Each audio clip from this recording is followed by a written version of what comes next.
ఇట్లనే పట్టుకో నేను పెట్టుకున్నా చూడు వీరు పట్టుకో వెరీ గుడ్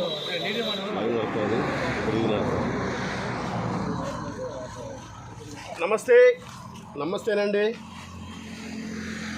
పుష్కరాలకు వచ్చే భక్తులకు స్వాగతం సుస్వాగతం. రోడ్ల వెంట జాగ్రత్తగా రండి, పుష్కర స్నానం ఆచరించండి, ఆ శివుడికి మొక్కుకోండి, జాగ్రత్తగా మీ గమ్యానికి చేరండి. ఎందుకంటే ప్రమాదం ఎక్కడ పొంచి ఉంటుందో తెలియదు. ఆ భగవంతుని కృప వల్ల ప్రయాణాలు సక్రమంగా సాగాలని కోరుకుంటాం.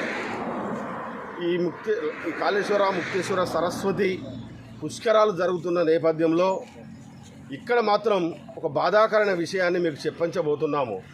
లారీ డ్రైవర్లు ఒక 6 రోజులుగా అటవీ సోమన్పల్లి మంతని మండలం అటవీ సోమన్పల్లి ఇసుక క్వారీ కాడ 6 రోజులుగా స్నానాలు లేక, బువ్వ లేక, నీళ్లు లేక ఇక్కడ అరగోస పడుతున్నారు ఇసుక లారీ డ్రైవర్లు.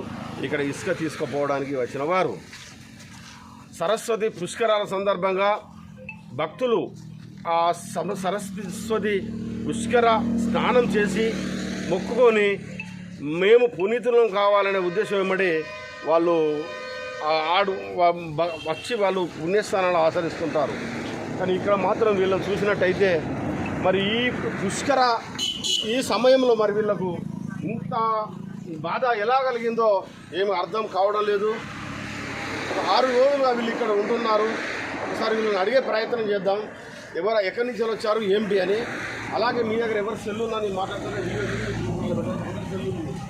మీరు అందరు వీడియో తీరి మీరు మాట్లాడుతా అంటే మీరు పట్టుకుంటా కుర్రి అందరు తీసి లేదు మీరు అందరు తీరి ఆ గ్రూప్లో మీరు ఫార్వర్డ్ కొట్టండి, వచ్చి మాట్లాడండి, తీసి మీరు ఆ గ్రూప్లో కొట్టండి.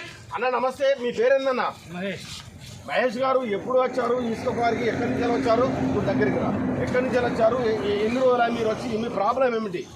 హైదరాబాద్ నుంచి వచ్చాను. నేను వచ్చి 6 రోజులు పడాలి. ఏంటంటే 6 రోజుల నుంచి ఇలా చేస్తాం. 2 రోజులు అయితే చక్కగా లోడ్ చేశారు.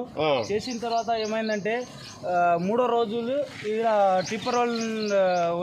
టిప్పర్ రోల్ని మొత్తం టిప్పర్ రోల్ని వదిలేశారు లోపలికి. మా బండ్లు అయితే 45 బండ్లు వదిలేది, వీళ్ళైతే మొత్తం 60 బండ్లు మొత్తం వీళ్ళే వదిలేరు. 4వ రోజులు ఏమైందంటే ఈరోజు మా కోరి బంధు ఏంటంటే మా ఈ సేన్ పైసలు రైతు కట్టాలని వాళ్ళు ఆపేసిండ్రు. ఇప్పుడు ఈ రోజు లోడ్ కాదు అని ఒక రోజుకి ఆపేసిండ్రు. ఇక్కడ అంటే అక్కడ మీరు వాళ్ళు ఆన్లైన్ పెట్టినప్పుడు ఇవన్నీ ఉంటాయా? ఇక్కడ ఏం లేకుండా ఎట్లా అంటే మీరు ఆన్లైన్ గానే మీరు ఆల్రెడీ కంప్లీట్ పోతారు బై సార్ చెప్పండి. వాళ్ళు రమ్మని చెప్పింది సార్, అట్లా డిస్ట్రిక్ట్ నాది. నేను ఫోన్ చేసిన అయితే నాకు రమ్మని చెప్పిండ్రు. 21:30 నేను వచ్చిన సాయంత్రం 5:30కి. ఆ రోజు నుంచి ఈయనే ఉన్నా సార్. నాకంటే ముందు వచ్చిన వాళ్ళు మా అన్నలు ఉన్నారు. ఇప్పటిదాకా బండి లోడ్ అవుతుంది, డీటీ ఓపెన్ చేసి ఉంచిండ్రు, డీటీలు బుక్ అవుతున్నాయి. మరి ఇప్పుడు బంద్ ఉంటే సార్ డీటీలు అయితే బంద్ చేయాలి కదా సార్. డీటీలు కూడా చాలు చేసిండ్రు, బండ్లు బుక్ అవుతున్నాయి. మరి ఈడ అయితే మాకు తిండి లేదు, నీళ్ళు లేదు సార్, తాగదందుకు నీళ్ళు లేదు, స్నానం చేయదందుకు నీళ్ళు లేదు సార్. లేని తిప్పలు పడుతున్నాం సార్.